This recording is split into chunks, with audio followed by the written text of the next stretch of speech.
Assalamualaikum teman-teman. Hai semuanya. Perkenalkan, saya Amelia Santika dan rekan saya Ari Widya Stuti. Kami dari mahasiswa Universitas Pendidikan Indonesia akan memaparkan hasil analisis Jurnal Manajemen Pendidikan Inklusi dari SDN 3 Secang Magelang.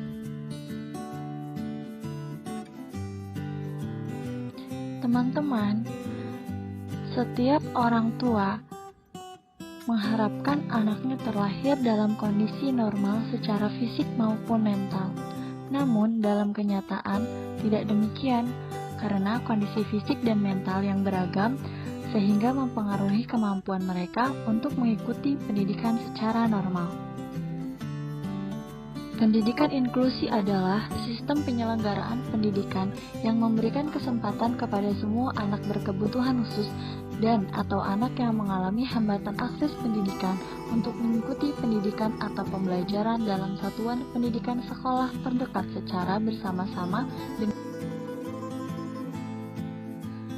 Manajemen pendidikan inklusi di sekolah dasar merupakan proses di mana kepala sekolah selaku administrator bersama atau melalui orang lain berupaya mencapai tujuan institusional sekolah dasar secara efisien.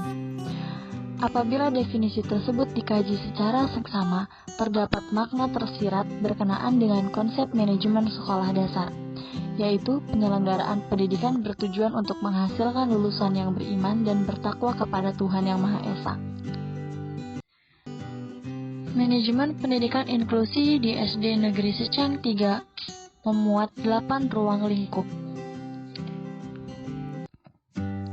Yang pertama, manajemen kurikulum.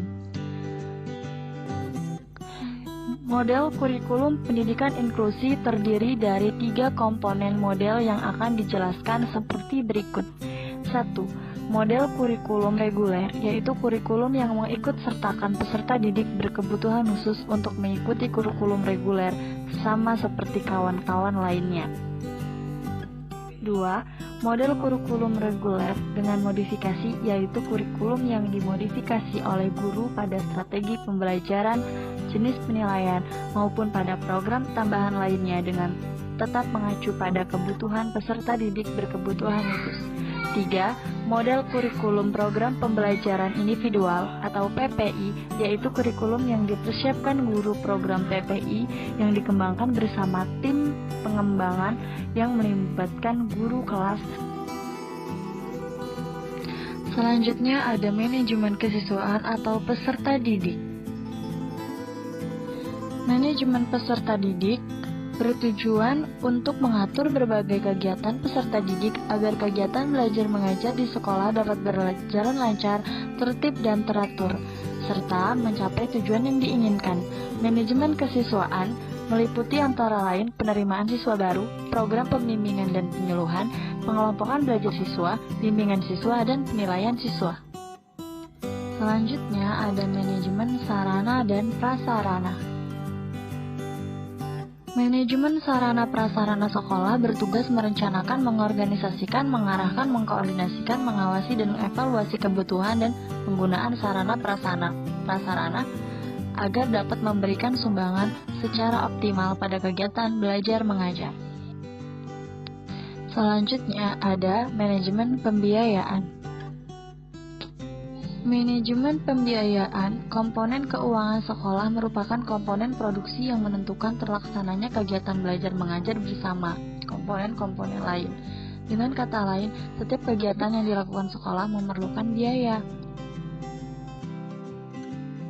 Dana dialokasikan khusus untuk keperluan inklusi, yaitu diantaranya keperluan kegiatan identifikasi input siswa, modifikasi kurikulum, intensif bagi tenaga kependidikan yang terlibat, pengadaan sarana prasarana, pemberdayaan peran serta masyarakat, dan pelaksanaan kegiatan belajar mengajar.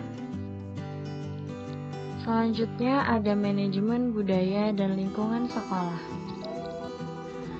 Sekolah yang notabene sebagai sebuah institusi perlu dikelola dengan cara-cara pengelolaan yang baik.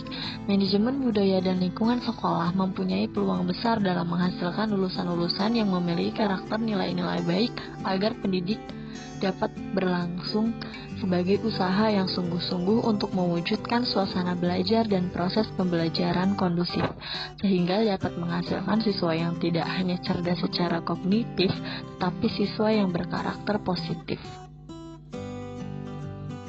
Dan sebaiknya di lingkungan sekolah termasuk masyarakat ikut berpartisipasi memajukan sekolah, diantaranya memberitahu masyarakat tentang program sekolah baik yang sedang dilaksanakan, belum dilaksanakan, atau akan dilaksanakan, sehingga masyarakat mempunyai gambaran yang jelas akan sekolah tersebut. Selanjutnya ada manajemen layanan khusus. Manajemen layanan khusus ini mencakup manajemen kesiswaan, kurikulum, tenaga kependidikan, sarana prasarana, pembiayaan, hubungan masyarakat, serta budaya dan lingkungan.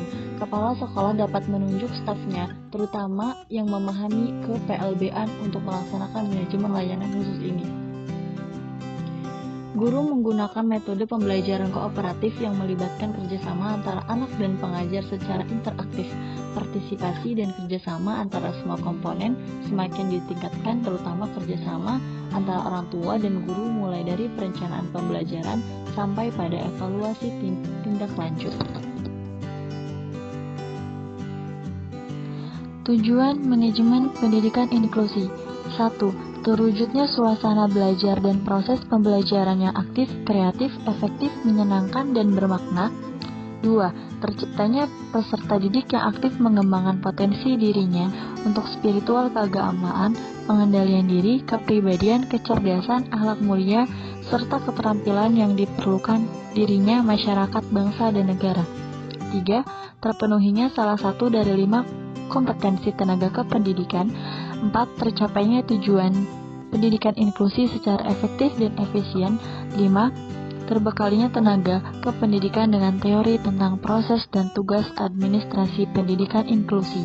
Terakhir, teratasinya masalah mutu pendidikan inklusi. Fungsi manajemen pendidikan inklusi. 1. Sebagai perencanaan atau planning. Dalam hal ini, manajemen pendidikan inklusi wajib memastikan semua sumber daya di berbagai bidang dengan membuat peta kerja serta sesuai dengan visi perusahaan. 2. Melakukan pengorganisasian. Manajemen pendidikan inklusi menghimpun sumber daya manusia di perusahaan, modal serta peralatan yang diperlukan. Bidang ini juga harus mencari cara efektif untuk mencapai tujuan utama perusahaan dengan melibatkan semua komponen yang ada dan memastikan semua berjalan sesuai track. 3. Sebagai pelaksana. Manajemen pendidikan inklusi penting untuk menggerakkan sumber daya manusia perusahaan dan mendorong melaksanakan kegiatan-kegiatan yang sudah direncanakan demi tercapainya tujuan. Sebagai pengawas, controlling, bidang ini memiliki kewajiban untuk mengontrol sumber daya agar berjalan sesuai track yang sudah ditetapkan. Dan di sini kami sajikan ada struktur perencanaan pendidikan inklusi, ada guru, siswa, manajemen pendidikan inklusi, kurikulum, tenaga pendidikan, pembiayaan, sarana prasarana, budaya dan lingkungan, layanan khusus.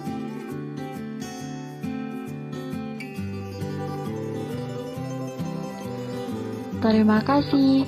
Semoga videonya bermanfaat ya untuk kalian.